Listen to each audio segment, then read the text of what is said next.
So I want us to get into some of the key things that I learned and the experiences that I saw in the US. I was based in Iowa, and Iowa has a population of 3.3 million people. The population of animals is about 37 million. So for every person, there's about 10 animals. Across the United States, it has the highest number of chicken, with just over 61 million heads. And Ohio and Indiana came second, which are just nearby. The official statistics show that it only has 86,000 farmers. It means, on average, these 86,000 farmers farm about 708 chickens per farm. Now, the uniqueness of farming in Iowa is that whereas a farmer is keeping that number of chicken, that's not the only thing that they're doing. They're keeping goats, they're keeping pigs, they're keeping cattle. And they've built a sustainable way in which manure from the livestock, the cows and the pig, is directed back into the cornfields using exhausters and spread across. Now, the average size of a farm in the US is about 385 acres. Of course, it's significant considering compared to the number of chicken that they keep or the number of animals that they keep. In our homes or in our farms, you can see how different that narrative is. 385 acres versus the quarter-acre or an eighth that you keep 20,000 or so chickens. Yeah, they've built a symbiotic system where on the planting seasons, during the planting seasons, you have cornfields, soy growing in different parts of the farm, and you'll have animals grazing on another. So as they collect all these manure, as I'll show in a couple of pictures, then that manure is spread across those farms, and due to the heavy infrastructure investment in irrigation, then they are able to actually grow a uniform crop all year round, or rather during the time that during the seasons that is growing. The winter seasons, of course, it's fully covered with snow. But during one particular season when they are planting, these farmers have managed to harvest their grain, mill at their site, store in their own granaries, and whatever excess that they have is sold to other millers outside. So then whatever grain is produced, it's milled and then taken back to the different livestock that they have. In terms of some of the small farmers that I visited, this is the kind of infrastructure that they had on-farm investments, on-farm slaughtering. So what you're seeing, this is the whole slaughterhouse based in an individual farm. Where the two gentlemen are standing is the entry to the kill area. Now, for those who have gone to slaughterhouses, you've noticed, in Kenya we invest quite a bit in terms of how much we put into that. But for this particular farmer, they had invested in building a makeshift slaughterhouse that had been accredited by the county license, and that's the drawing, and I can share this later. I mentioned about the animals that they keep, but if you can see further back, behind the cows, that is a chicken coop. It houses about 16,000 free-range chickens. On the other barn is a barn containing the pigs. So this is how their farms, or rather the cow sheds look like, and their piggery.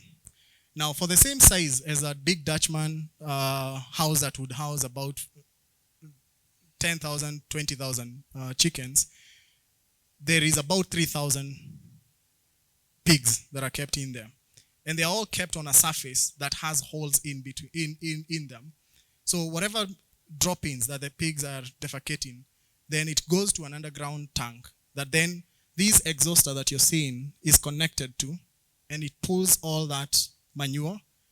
They pump water in it, pulls all the manure into an exhauster, and a tractor drives that exhauster into the fields, spraying the entire fecal matter across the fields. So in terms of fertilizer, the costs are minimal, and so their production is quite high. On the chicken side, they utilize these kind of silos just the same way we've seen. All their layers are built in such protected sheds with openings on the side. So whenever it gets to daylight, these chickens are able to actually get into, step out of the chicken house and feed on the grasshoppers and whatnot. This kind of ends up supplementing some of the nutrients that they require. Chicken processing is basic, as shown here. Basic tools as what you may have seen or you may have in your property. But even with that basic facility, they are actually licensed to sell this chicken. So it's not complicated even in the US with regards to processing. Now, unfortunately, I was unable to video or take pictures of our big slaughterhouse for regulations. As we've seen even here, you cannot walk into those processing plants with, with your phones. But I did visit Costco, which pretty much has aisles and aisles of chicken products. And this is where we intend to eventually move to in terms of value addition. There is chicken that is purely meant for pets. They sell these rotisserie chickens. There's also the different parts, the different brands, or rather different parts that have been added, different things. Marination is key, and you find different ingredients have been added onto the chicken itself. So these are just some of the brands that exist in the shelf spaces. And so when I was coming back, I did also get a chance to go to the University of Iowa. And while I was there, we went through a rigorous program, more like an executive, a crash course on an executive MBA program. And we were asked to design a sustainable business model that we think would work within our markets. And the first thing, still within time? Okay. The first thing I'll just take us through is we start on the customer segment. We first of all realize that we need farmers, Mercy and Yusuf. Our farmer has access to land that they use for primary production, but they're looking for a sustainable and a profitable way to generate regular income by selling produce to the market while improving their skills to better their production yield. Whereas a butchery or a meat vendor is looking for a consistent supply of quality chicken parts but does not have access to farmland to farm. Their faith does not permit them to be involved in the actual process, and they are keen on fresh stocks. To get our customers, would go through farmer expos, the farmer cooperatives, radio interviews, social media. Would get to keep customers coming back to us through farmer awards, extension visits, discounts, franchises. Would grow into feeds and day-old chicks. Right from the start, I've explained in detail what I think the future of poultry looks like, and we can discuss about it in the next session. Last year, 2021, the cooperative was formed in February 2021, and I was elected to be a member of the management committee. And while there, we spoke to a couple of funders. One of that funder was the United States African Development Foundation. It's a government agency responsible for financing directly entrepreneurs with capital to pilot innovative ideas. And at the point of scale, growing and scaling, they would come in and support entrepreneurs with much more capital. So while I was, last year I made an application as soon as I was elected as a member, I made an application for a grant, about $250,000, and our grant was based on the writings that you're seeing on the books in front of you. It goes to a detail. So while I was doing this, we got a chance to take them through what it is that we thought were the challenges of the time. And the donor sent representatives to us. And when the representatives came, we visited a couple of places, one being a farmer, and secondly being a slaughterhouse. We had intended, because we already knew and we had seen how City Market was processing our chicken, in the sense that you deliver the chicken to the morning, but how it is handled, you cannot confidently buy that chicken from that City Market shop and take it in your own home, let alone you having grown that chicken. So the process of growing was never an issue. As farmers here, I believe we love the chickens that we take care of. So you ensure that there is adequate water, there is adequate feeds, and where you do not know, you're always in a training one way or the other.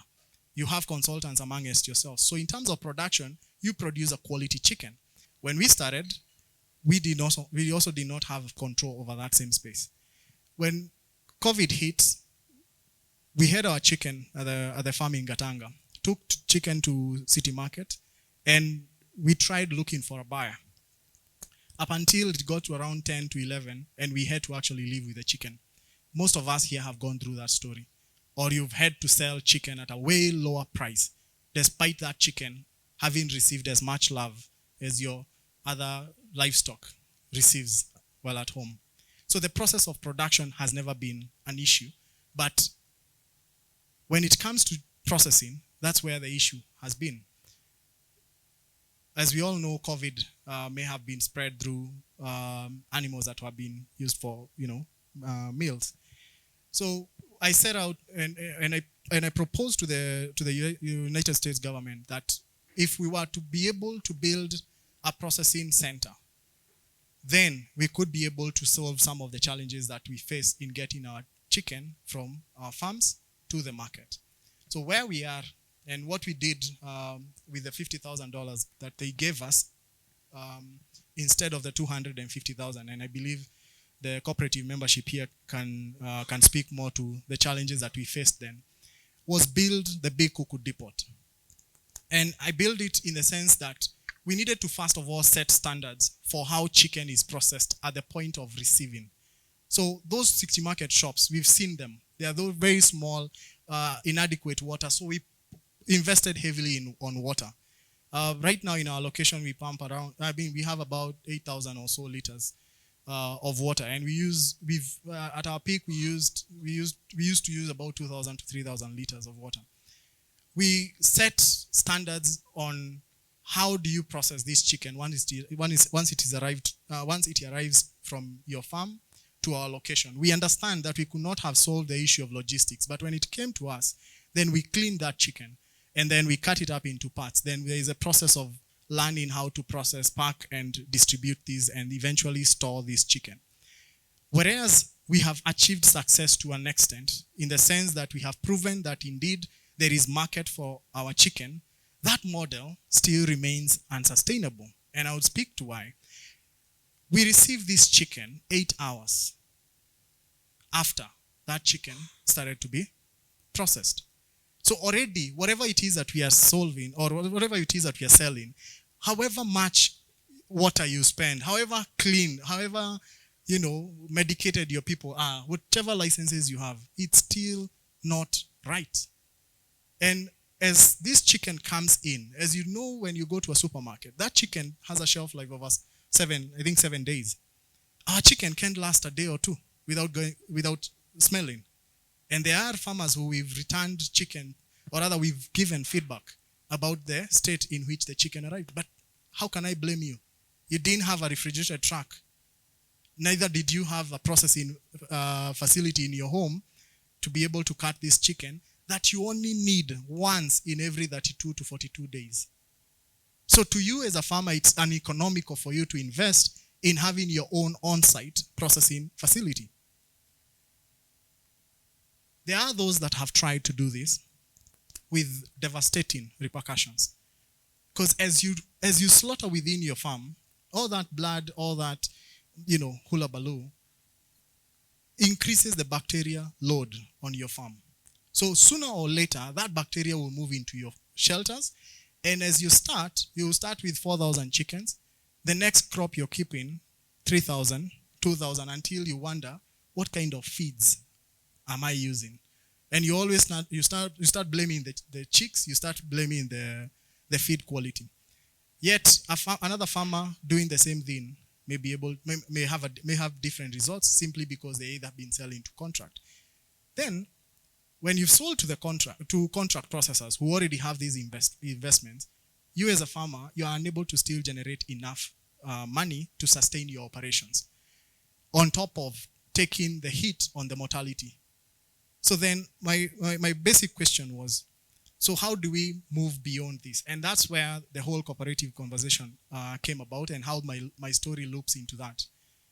We started with a thought that we could change this industry as a group of members.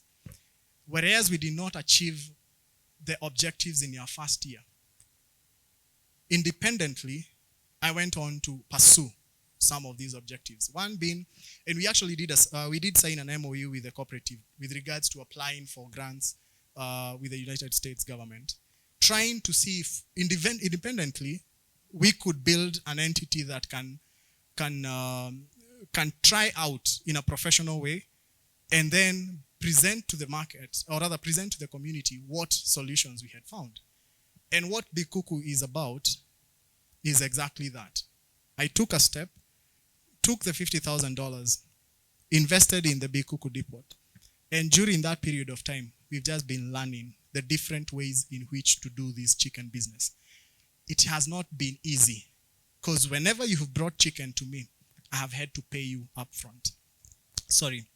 On delivery. We weigh, you leave with a note, and you go home. So every morning we would buy about 800,000 shillings worth of chicken. But my customers do not pay instantly.